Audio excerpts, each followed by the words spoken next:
Ladies and gentlemen, welcome to the Taking 20 podcast, episode 56, all about character optimization and DM choice. This week's sponsor is the Kansas Whale Conservatory. Sure, we're landlocked and we don't have any whales within 1,000 miles of the state, but donating to the KWC is money well spent. I think I'm ready to announce this. We're on YouTube. Episodes 30 and later have been uploaded. Don't worry, you won't have to see my ugly face there, but the audio is there in convenient waveform so that you can watch while you listen to my mellifluous voice. I have no intention of leaving the podcasting platform for YouTube permanently. This format is my first love and I'm not leaving it. I have every intention of continuing to podcast about one topic or another long after you listeners tell me to stop talking about RPGs. One of the regular discussion points I see come up online is the concept of RPG character optimization. But what is it? Should you optimize your character? In the interest of full disclosure, I talked about min-maxing, which is another way of thinking about optimization, in episode 8 of this podcast, released in March 2020. That was a year ago, not that detailed, and recorded while I had a sinus infection with worse equipment than I have now, so I want to re-sow this field. Also, given the dust-up late last year about Cody from the similarly named Taking 20 YouTube channel, and Pathfinder 2e requiring optimized characters, making any suboptimal choice non-viable, I think that necessitated a longer response on this topic. But with character optimization, let's start with the basics.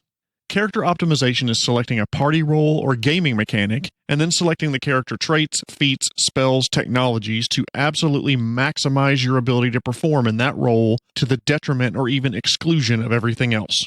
The barbarian who drops their mental stats like intelligence, wisdom, and charisma to ridiculously low levels to boost their physical stats like strength, dexterity, and constitution. The frail, weak wizard who's smarter than Einstein with his intelligence of 20, but he can't lift anything heavier than a pool cue. As I said in episode 8, optimizing your character isn't necessarily a bad thing. In the traditional 4-person party that harkens all the way back to the days of 1st edition, it was the fighter, rogue, cleric, and wizard, with each person having their role. The fighter was the tank, the frontline combatant, maybe intimidator during social encounters. The rogue was the trap finder, the scout, the flanking combatant, skill jockey, and maybe did a little bit of range damage. The cleric was the healer, possible frontline fighter, did a lot of diplomacy, and buffed the party. The wizard finally was the range damage dealer, battlefield controller, debuffer, and then responsible for knowledge about nearly everything. Each player likely makes character design trade-offs so their character can be good at their job. I mean, that makes sense. We would expect network administrators to understand a lot about switches and routers. I hope civil and structural engineers know more about building bridges and tunnels than I do.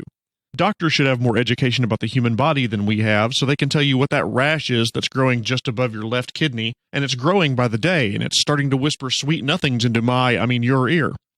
As I was thinking about this, the traditional 4-person party I talked about really is kind of an antiquated design.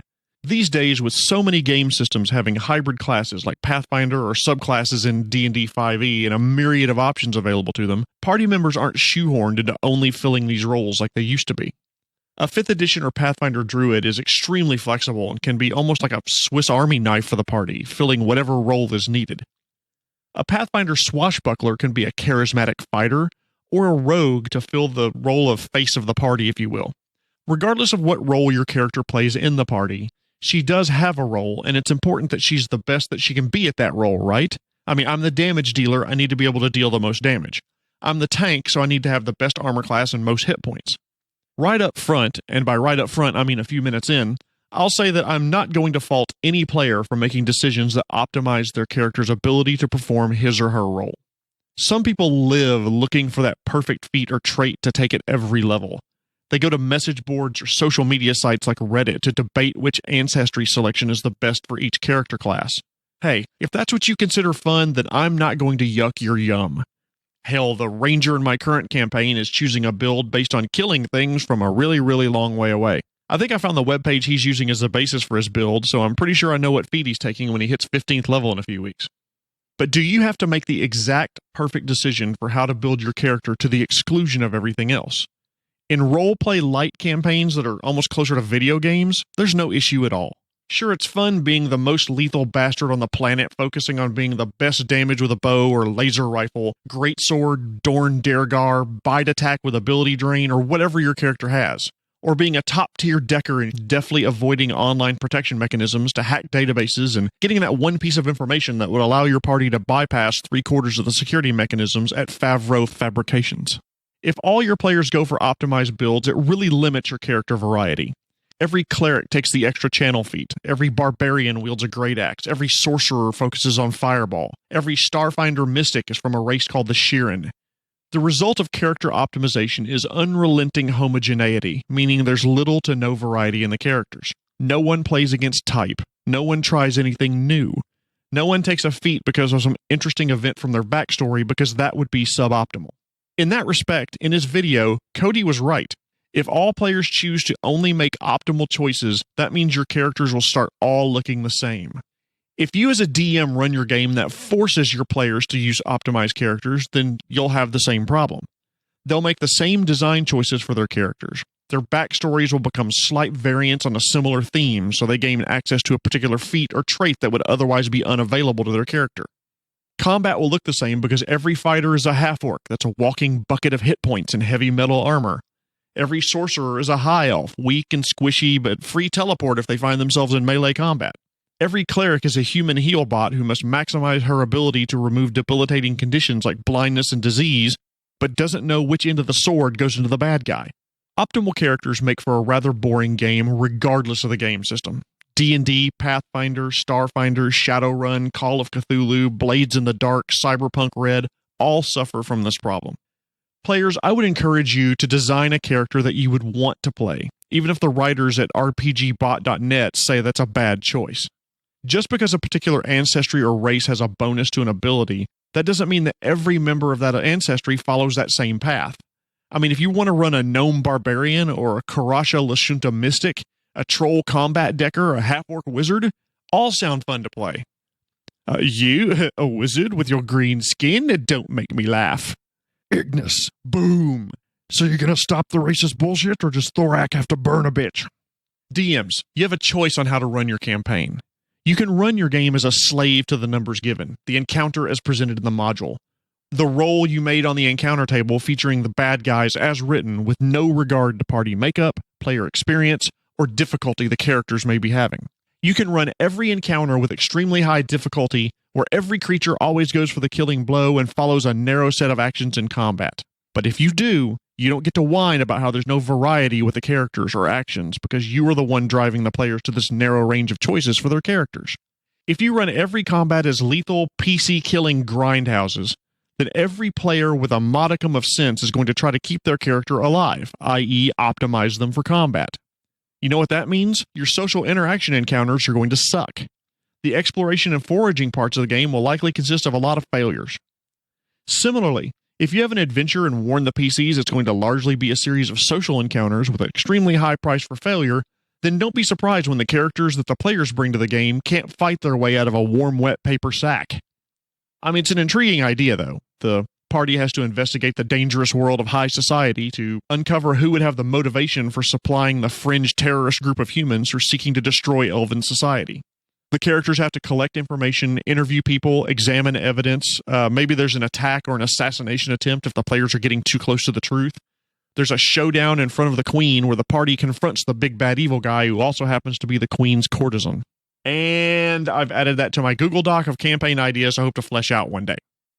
DMs, you can certainly run games at an extreme or adventures exactly the way they are written. But remember, you are the DM or GM, and you have the power to change anything in the world and anything in the adventure that you would like to.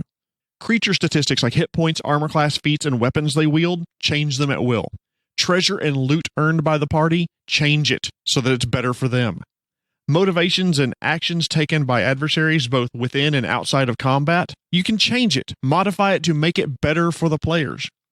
When the players complain, you can't just hold up your hands and say, well, that's what's in the module or monster description or DM guide. Frankly, you're taking the coward's way out doing that. So in summary for character optimization, players, before jumping to the most optimized D&D wizard, Vampire the Masquerade clan, or Cthulhu occupation, talk to your DM about two things. One, whether the character must be optimized to succeed in the planned adventure and world. And two, your vision for your character and whether that's a good fit in the universe. DMs, I would encourage you to be flexible in your combat and in your world where you can. Give the players the opportunity to play the character they would like. That being said, it brings us to our second topic, saying no as a DM. Matt Colville, a DM I greatly admire and respect, released a video in December about saying no. Matt did not allow a player to play an elf to gain access to a particular feat. The player admitted that was the only reason he wanted to play an elf was access to that feat. So Matt said no, that's not what elves are like in his world. And he has every right to do so. I want to talk about DMs saying no to 4 very specific things. 1. Character creation choices that break the game world. 2. Character creation choices that are being done to exploit a rule but doesn't fit the world's narrative. 3. Character actions that would not be possible. And 4. Character actions that would hurt the other players or characters. You may have heard me say in other videos that GMs should find a way to say yes. I talked about improvisation and saying yes to support players' choices. My advice hasn't changed. You should say yes to your players whenever possible. The players are responsible for their characters, however, you as the DM are responsible for what's going on in the rest of the world. The DM designs the campaign and is responsible for maintaining the tone of the game, the world's history, and informing the players when something is impossible or would have a potential detrimental effect on their fun. Years ago, I was a player in a game, and one of the other players wanted to play a hobgoblin character. He was, for lack of a better term, desperate to do so, and kept insisting that the DM should allow him to play a hobgoblin because that's what he wanted. However, the DM kept explaining that the campaign takes place in a small xenophobic village that's regularly plagued by hobgoblin and goblin raids. He said that the hobgoblin character would likely be persecuted, maybe even accosted and attacked by going to this town, which would serve as an early quest hub. There were cries from the player that it wasn't fair, that he couldn't play exactly the character that he wanted. The DM had spelled all this out in the player handout before Session 0 and even multiple times on the campaign Discord channel. The DM even offered alternatives to playing a hobgoblin. The player said he was leaving the campaign because of it, and it really bothered the DM. He and I hopped on Discord the next day and had a good 30-minute conversation about it after that happened. I asked him a few basic questions. How deep does this hatred of hobgoblins run? Would it be possible in this world to have an exception that demonstrates the racism in this town? This one hobgoblin that somehow grew up in the town, and the people in the town say things like, oh, all hobgoblins are murdering bastards except for Lauren, he's okay. He said no, that the hatred of hobgoblins was a central pillar of the campaign. So the other question I asked was, could the situation change at some point in the future where hobgoblins might be tolerated in town? And he said, for the campaign that he wanted to run, he didn't see how that would happen. So, I said, you were right to say no to the player. In this case, the player was wanting to make a character choice that would break the tone of the game and potentially the campaign narrative. No is the right answer here. Suppose the answer to the last question had been that the situation would change at some point in the future and hobgoblins were at least tolerated. Then, I would say to the player, hey, you can play something besides a hobgoblin at first, and then the situation changes, we'll write your existing character out and bring in the hobgoblin you want to play. Some DMs run the different races or ancestries in whatever RPG you want to name that just give numerical differences to the PCs and NPCs. Higher strength, more intelligence, better cunning. There's really no personality differences to the races. If you run your game that way, more power to you. I do this sometimes for campaigns where players aren't interested in role-playing. Orcs tend to be stronger, makes sense you're a barbarian. But in some campaigns, the roleplay aspect comes out, and the different ancestries and races have vastly different belief systems, different ways of behaving, and different interactions both within their own ancestry and with outsiders. In your world, elves may be warm and loving to other elves, pity half-elves, and immediately dismissive to and distrustful of non-elves. Elves in your world may absolutely refuse to use metal weapons, and instead all of their weapons are made out of obsidian, animal parts, and wood. They believe that any elf who willingly touches metal loses the connection to their deity and is now considered an edlon or an outsider. They are outside the laws of the deity, outside the ability to call the fair wood home, and outside the protection of elven laws. If so, should you allow an elf to play as a character who uses an adamantine greatsword and wears full plate? That would go directly against the way the elven ancestry lives in your world, so you as a DM would have every right to say, no, elves don't believe in using metal. Could this elf, however, be an outsider, banished from his homeland for daring to use metal weapons? Absolutely. That's one way you could allow the player to play the greatsword character while still being an elf. But, as a DM, I would come up with some sort of repercussions to take effect later. Maybe other elves won't associate with the party at all. They won't sell to them, won't give them quests, or something similar. The elf himself may be persecuted for wearing metal armor. There could even be numerical penalties for losing connection to your deity, or even assassination attempts as the elves put a bounty on his head. If a player choice would break the way a race or ancestry operates in your world, then you have every right to say no as a DM. Another example when it's good to say no is when players try to use their player knowledge instead of character knowledge. An example would be if a character fails his lore or knowledge check about trolls, but the player still says, "Hey everyone, use fire or acid to stop their regeneration." The character wouldn't know that. He failed the roll. The player does because she's played D&D before and knows the monster. Another example would be if a player has played the adventure before, uses their prior experience to influence what their character does. "Careful everyone, this door's trapped." There's no way a fighter with a 7 intelligence and -3 perception standing 40 feet away from the door could possibly see a DC 25 trap. In both of these cases, and any other time a player tries to use their knowledge that the character doesn't have, you have every right to say no as a DM to maintain fairness at the table. The fourth and strongest reason to say no is when players attempt to take actions that would ruin someone else's fun. The classic example I've seen multiple times at the table. Oh, my rogue is going to try to steal loot from the rest of the party. Maybe they're in camp and she tries to rob the party while they're all sleeping and she's on watch. Could be that the rogue attempts to palm a valuable gem when she's the first one to open a chest. Either way, they are trying to have fun at the other player's expense. Another example of this is when a player tries to use his character to make unwanted sexual advances to another character. As I mentioned in another episode, that is absolutely forbidden at my table. Period. Hard stop. "But I cast Charm Person on them, so they should do what I want." Yeah, Captain Horny. That spell isn't mind control. Keep that stuff in your fan fiction, yeah? Remember, the PCs are working together as a team, and as such should rarely, if ever, take actions that would be detrimental to the team. However, I have DM'd role-play-heavy campaigns where betraying the party was part of a character arc and character growth, but these were all veteran players who had played together a long time and wouldn't take it personally. A variant I would use rather than saying no is to ask the player if the character really would take a certain action, with the reminder to that character he or she is a flesh and blood creature that feels remorse, pain, sadness, loss, and responsibility. Would that father of 3 really drop a fireball at his own feet to kill 5 kobolds with the expectation of getting resurrected later? Would you willingly go through that much pain and the potential to never see your family again? Maybe the circumstances dictate that you would, but make sure the player is able to justify the action to herself and potentially to you. Why would Pirate Captain Enormous Knob Johnson scuttle his ship when he could just escape and live to fight another day? Why would your big bad evil guy fight to the absolute death when she has a portal waiting and could step through and attack the players again later? Why would your character who believes in doing good things and being a good person save the amulet of cromulent hacking when he could save the dozen kids trapped in the orphanage? Okay, how in the hell would a character have that choice? The fire burns hotter and you hear a groan as part of the roof collapses.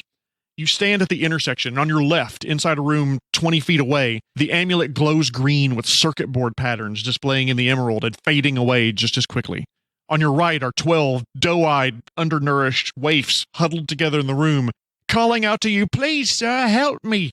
What do? What sick, twisted DM would possibly do something like that? I mean, that would... Hang on. On the left, magic item. And on the right, 12 ragamuffins. Got it. Sorry, I was making notes for my next gaming session.